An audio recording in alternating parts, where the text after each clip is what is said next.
संभावित वैज्ञानिक कारण पर कोई भी 100% साबित नहीं।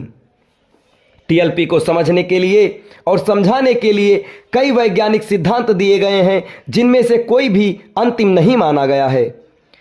पहला कि चंद्रमा के अंदर फंसी गैसों का निकलना। चंद्रमा का अंदरूनी हिस्सा पूरी तरह निष्क्रिय है।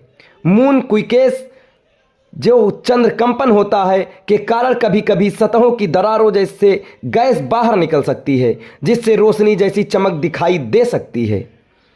दूसरा ये कि माइक्रोमीटोराइट इंपैक्ट, छोटे उल्कापिंड जब चंद्रमा से टकराते हैं तो कुछ पल के लिए चमक पैदा हो सकती है।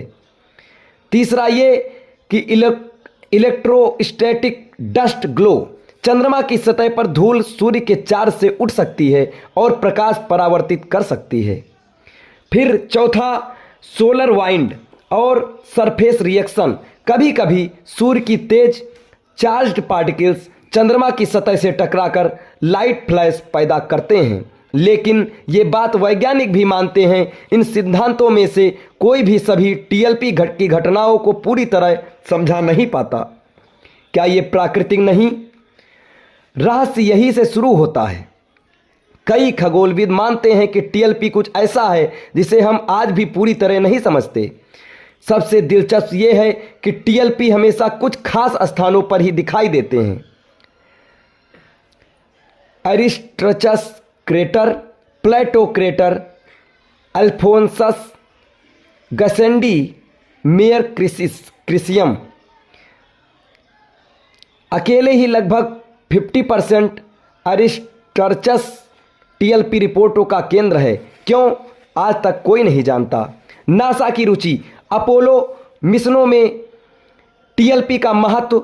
अपोलो 11 मिशन से पहले नासा ने अपने एस्ट्रोनॉट्स को विशेष आदेश दिए थे, अगर चंद्रमा पर कोई तेज चमक या रोशनी दिखे तो तुरंत रिपोर्ट करें, क्योंकि उस समय नासा को भी टीएलपी की विश्वसनीय रिपोर्टों पर संदेह नहीं था।